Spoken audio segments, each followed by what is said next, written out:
스티밍 하시느라 고생 많이 하셨죠. 왜 이게 안 되는지도 모르겠고, 학원이나 이런 데 가보시면 계속 롤링을 해라 계속 이렇게 하는데, 롤링은 대체 나도 왜 롤링이라고 하는지 모르겠는데 한국 사람들만 롤링이라는 단어를 써요. 막 이렇게 도나?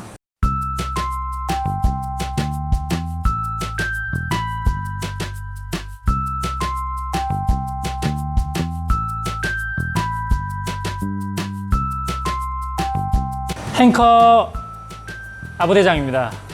오늘은 스티밍, 우리 라떼아트를 하기 위한 스티밍 손쉽게 저절로 되게 할 수 있는 정답을 알려드리겠습니다. 스티밍 하시느라 고생 많이 하셨죠. 왜 이게 안 되는지도 모르겠고, 아무리 새가 빠지게 해도 어떨 때는 너무 잘 나왔다가 어떨 때는 개거품을 막 만들고 이런 꽃게탕이 끓여 먹고 싶은 그런 일들을 여러분 많이 겪었을 겁니다. 그래서 오늘은 속 시원하게 왜 스티밍이 안 되는지, 그러면 아부대장은 어떻게 그렇게 저렴한 가정용 머신으로도 왜 스티밍을 그렇게 쉽게 해내는지, 그 원리를 다 풀어줄 수는 없지만 아주 큰 거 하나만 딱 가르쳐 드리도록 하겠습니다. 네, 벨벳 밀크라고 부르죠. 굉장히 부드러운 폼을 만들 수 있는 가장 중요한 조건이 하나가 있는데요. 가장 중요한 건 바로 강한 압력입니다. 강력한 압력만 있으면, 그 스팀의 압이 세기만 하면 벨벳 밀크는 저절로 만들어져요. 그러니까 부드러운 거품이라고 하는 거는 강한 압력만이 만들어낼 수 있는 겁니다. 근데 우리가 일반적으로 학원을 가거나 이렇게 인터넷을 통해서 레슨을 받으면 뭘 가르칩니까? 테크닉을 가르치거든요. 테크닉이라 하면 뭡니까? 롤링, 그다음에 스피닝, 또 스월링, 이런 개념들을 가르치면서 피처의 각도가 어떻게 돼야 되고, 스팀 노즐의 각도가 몇 도가 돼야 되고, 벽에 너무 붙어서는 안 되는 둥, 이런 테크닉적인 것들을 막 가르치기 때문에 오히려 배우는 사람 입장에서는 이것 때문에 너무 헷갈리는 거예요. 가장 중요한 건 뭐냐면 스팀의 압력입니다. 압력이 강력하기만 하면 벨벳 밀크는 저절로 만들어지는 거죠. 스월링이든 스피닝이든 롤링이든 어쨌든 돌아가는 그 모양만 중요한 게 아니라 그냥 모양의 차이일 뿐이에요. 이렇게 돌면 스피닝, 이렇게 막 뒤집어지면 스월링. 롤링은 대체 나도 왜 롤링이라고 하는지 모르겠는데 한국 사람들만 롤링이라는 단어를 써요. 막 이렇게 도나? 어쨌든 롤링이라는 단어만큼 애매한 게 없어서 학원이나 이런 데 가보시면 계속 롤링을 해라 계속 이렇게 하는데, 서울에는 또 혼합을 해라 이렇게 얘기하는데, 압력이 세면 당연히 섞이는 거 아니에요. 그러니까 혼합이 당연히 되는 건데 자꾸 좀 애매모호한 그런 단어들을 써서 가르친단 말이죠. 그래서 더더욱이나 헷갈리는 거예요. 그래서 여러분들 이 아부대장과 함께 스티밍을 잘 하려면 이런 어려운 용어들은 다 갖다 버리고 스팀의 압력을 높여줘서 저절로 스티밍이 되게 하는 이 테크닉을 배웁시다. 이게 사실 테크닉이 아니라 가장 중요한 건 뭐냐면 세팅입니다. 세팅. 머신의 세팅. 머신 자체의 세팅을 좀 달리해서 스팀의 압력을 더 강하게만 만들 수만 있다면 스팀은 일단 한 80%는 저절로 됩니다. 그다음 나머지 20%는 약간의 테크닉이 필요한 것인데, 이 약간의 테크닉이라고 하는 것도 내가 공기 주입을 하고 싶을 때 공기 주입을 하고, 공기 주입을 하기 싫을 때는 안 해야 되는 이 정도의 테크닉이고요. 그리고 내가 원하는 만큼의 공기 주입을 해서 내가 원하는 두께의 거품을 만들어내는 게 테크닉이라고 할 수 있어요. 그러니까 거품 자체를 곱게 만드는 거는 테크닉이 아닌 거예요. 거품 자체를 곱게 만드는 거는 강한 압력이 하는 겁니다. 그래서 여러 가지 방법들이 있을 겁니다. 머신을 좀 이렇게 조절을 해가지고 머신 안에 보일러의 온도를 높여줘서 압력을 높여주는 이런 방법들이 있겠지만, 이거는 또 머신을 또 뜯어야 되고 사실 좀 번거로움이 있어요. 그래서 오늘은 그냥 일반적으로 공장 출고되는 스팀의 압력, 일반적으로 머신에 그냥 공장 출고 스팀의 압력이 바로 1.0바 정도 되거든요. 요즘에는 1.1바나 1.2바를 쓰는 머신들도 간혹 생기고 있고, 라마르조코 같은 경우는 1.4바에서 1.5바를 쓰는 아주 강력한 압력을 쓰고 있기는 합니다.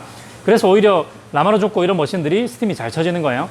근데 그런 것들 말고 그냥 일반적으로 우리가 접할 수 있는 가정용 머신이라든지 이제 업소용 머신 같은 경우에는 일반적으로 한 1바 정도의 스팀압을 가지고 있습니다. 그래서 이 1바 정도의 스팀압을 조금 더 높여줄 수 있는 방법을 생각해 보면 바로 이걸 돌리면 빠지거든요. 스팀 노즐이라 그러죠. 스팀 노즐에서 끝에 달려있는 걸 딱 뽑아보면 이게 스팀 팁입니다. 자, 한번 보세요. 너무 가깝나? 잘 잡혔나요? 네. 요게 스팀 팁이라고 하는데 이 스팀 팁에 보면 구멍이 이렇게 뚫려 있어요. 지금 이 스팀 팁은 구멍이 4개거든요.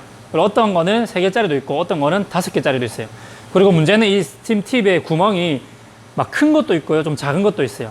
그러니까 스팀의 압을 높일 수 있는, 그러니까 보일러 압력이 일정한 상태에서 스팀의 압을 높일 수 있는 중요한 거는 바로 이 구멍의 크기가 작아야 돼요. 구멍의 크기가 작을수록 압이 더 세지겠죠.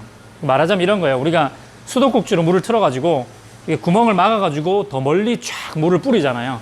그러니까 구멍이 작아지면 동일한 압력선에서도 더 세게 나갈 수 있는 거예요. 압력이 더 세지는 거예요. 그래서 스팀 팁의 구멍이 크기가 작아지면 제일 좋아요. 그래서 정말 가장 손쉬운 방법은 뭐냐면 스팀 팁을, 구멍이 작은 팁을 구매하셔서 교체만 하시면 됩니다. 제가 추천할 만한 지금 시중에 판매되고 있는 스팀 팁은 레티나 스팀 팁입니다.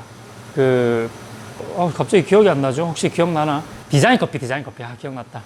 디자인 커피라는 곳에서 개발한 레티나 스팀 팁을 사용하시면 손쉽게 해결되는데, 레티나 스팀 팁 중에서도 4홀짜리가 가장 이상적입니다. 어지간한 스팀 압에서 거의 다 이게 잘 맞아요. 그래서 1.0바도 잘 맞고 1.4바가 제일 이상적이지만 조금 낮은 압력에서도 괜찮거든요. 그래서 레티나 스팀 팁 4홀짜리를 구매하셔서 이제 팁만 뽑아가지고 바꾸시면 되는데, 중요한 거는 회사마다, 머신 회사마다 팁의 이 나사선의 크기가 다르고 굵기가 달라서 이 호환되는 그 머신의 이름을 반드시 확인하시고 호환되는 걸로 구매하셔서 교체를 하셔야 됩니다. 물론 뭐 오스카 같은 경우에는 이 노즐이 상업용이랑 똑같기 때문에 호환이 됩니다. 근데 가정용 이제 저렴한 머신은 사실 그게 안 돼요. 노즐 자체가 너무 작기 때문에. 그래서 그런 분들을 위해서 또 하나 팁을 드리자면, 시중에 나와 있는 스팀 팁을 바꿀 수 없는 상황에는 어떻게 해야 되냐. 스팀 압을 높일 수 있는 또 한 가지는 뭐냐면, 구멍의 크기를 작게 하는 게 제일 좋겠지만, 구멍이 총 4개가 있는데 이 구멍 하나를 막아가지고 구멍을 3개로 만든다면 이 나머지 3개에서의 압력이 더 강해지는 거예요. 이건 그냥 과학적인 원리입니다. 구멍이 4개일 때보다 같은 압력에서 구멍이 3개로 줄어들게 되면 여기서 나오는 압력은 당연히 더 세집니다. 그래서 구멍을 위생적으로 막을 수 있는 방법을 오늘 알려드릴 겁니다. 뭐냐면, 옛날에는 이런 것도 많이 했어요. 이쑤시개 같은 거 여기다 박아가지고 많이 했었는데, 그렇게 하게 되면 막 갑자기 라떼를 먹다가 막 나무 뼈 조각이 막 나오고 이럴 수 있습니다. 그래서 이쑤시개는 또 수명도 짧아요. 하루밖에 못 써요. 하루 넘어가면 이게 썩어가지고 막 문제가 되니까, 가장 제가 가공하기 좋은 건 뭐냐면 구리입니다. 구리선. 우리 이 전선 중에 통구리로 되어 있는 선이 있는데, 그 통구리로 되어 있는 그 전선의 굵기가 이 구멍보다 조금 더 굵은 걸 구하세요. 철물점 가시면 쉽게 구할 수 있어요. 그걸 구해와서 그냥 아저씨 그냥 한 3cm만 잘라주면 안 돼요? 아니면 그냥 돌아다니는 똥가리 좀 주시면 안 돼요? 똥가리. 그러니까 좀 동가리, 서울말로 뭐라 하지? 그래서 전선 동가리를 이렇게 사오셔가지고 그걸로 이렇게 구멍을 막으시는 방법을 제가 알려드릴 거예요. 구리선은 약간 말랑말랑하기 때문에 변형도 쉽고, 그래서 이 구멍을 딱 알맞게 탁 막아버리는 좋은 방법이 있습니다. 제가 옛날에 이런 얘기를 했더니 어떤 사람이 납으로 납땜을 하면 안 되냐 이렇게 얘기하시는데, 그 납은 중금속인데 납 중독 되려고 하시나? 구리선으로 이렇게 하셔야 됩니다. 네. 그러면 저랑 함께 구멍을 막아보러 가볼까요? 자, 이렇게 보시면 공구들을 준비를 해봤어요. 안전상의 이유로 장갑, 동삼동의 노란 장갑입니다. 나 동삼동의 노란 장갑이야. 안전상의 이유로 보안경을, 버려. 자, 이 아까 말씀드렸던 이 전선 있죠? 이거를 피복을 그냥 벤치 같은 거 사용하셔서 벗겨주시면 되겠죠. 요렇게 슉. 자, 숙련된 전문가의 손길 보시죠. 그래서 좀 더 벗겨볼게요. 돌리고 샥. 오케이.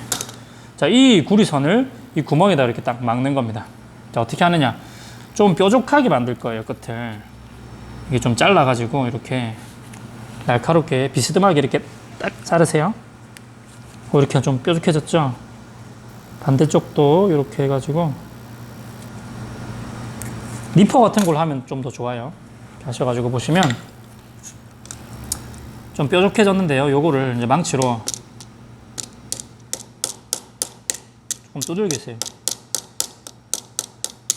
그래서 조금 길게 뻗어 나올 수 있도록. 아이고.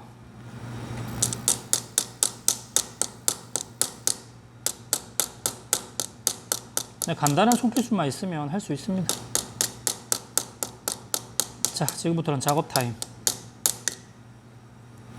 자, 시청 시간이 필요합니다, 여러분. 제가 이거 빨리 감기 안 할 테니까 좀 틀어놔 주세요. 부탁이에요. 아, 이거 참 유튜브 하기 참 어렵다. 그냥 1대1 레슨 할 때가 좋았는데 지금 레슨을 줄이고 유튜브에 고집하는 아브랑. 그래도 좋아하시는 분들만 있다면 또 하나의 영향력이 되기 위해서 노력을 해보겠습니다. 자, 이렇게 얼추 약간 대가리는 좀 들어가게 되었네요. 조금만 더.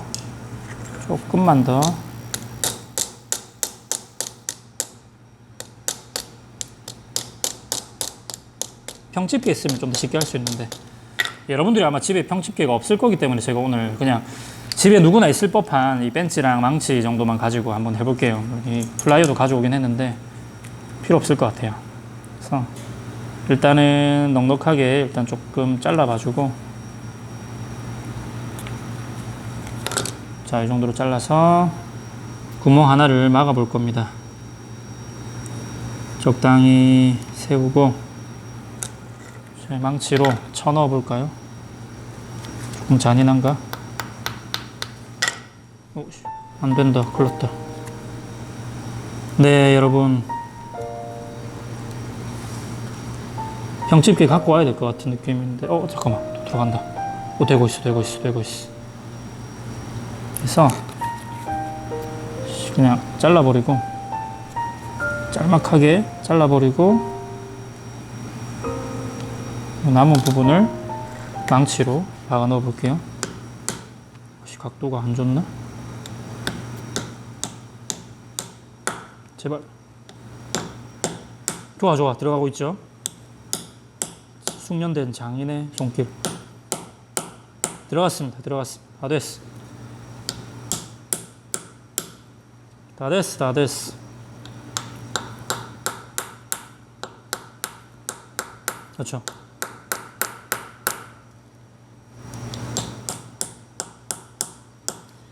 이렇게 박아 넣으면 완벽하게 막히는 거예요. 구멍이 3개가 되었습니다. 짜잔. 금리 하나 박았습니다. 자, 이렇게 막은 이 팁을 사용해서 이제 라떼아트를 한번 해보도록 할게요. 자, 이제 이렇게 세척을 한 뒤에 이렇게 장착을 했습니다. 스팀압을 한번 볼까요? 네, 아주 우렁차죠. 이제 보시면, 네, 구멍 3개에서 스팀이 나오고 있습니다. 이제 이거를 이용해서 라떼 아트를 좀 더 부드러운 폼을 가지고 한번 해보도록 하겠습니다. 자, 노징하시고, 자, 가보겠습니다. 추출, 퍼징 준비하시고, 추출 나오는 거 보고 샷 들어갑니다. 자, 백플러싱, 샷. 됐어. 여기 붙이고만 있으면 되고요. 샷 끝났고, 자, 스팀도 끝났습니다. 정말 강력하죠?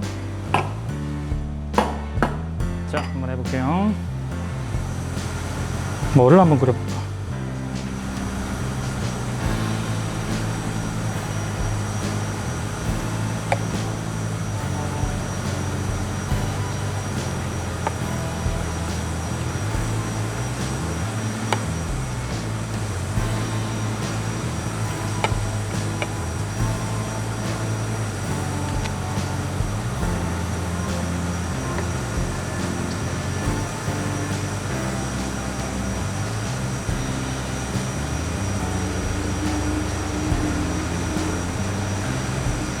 근데 번지기 시작했어.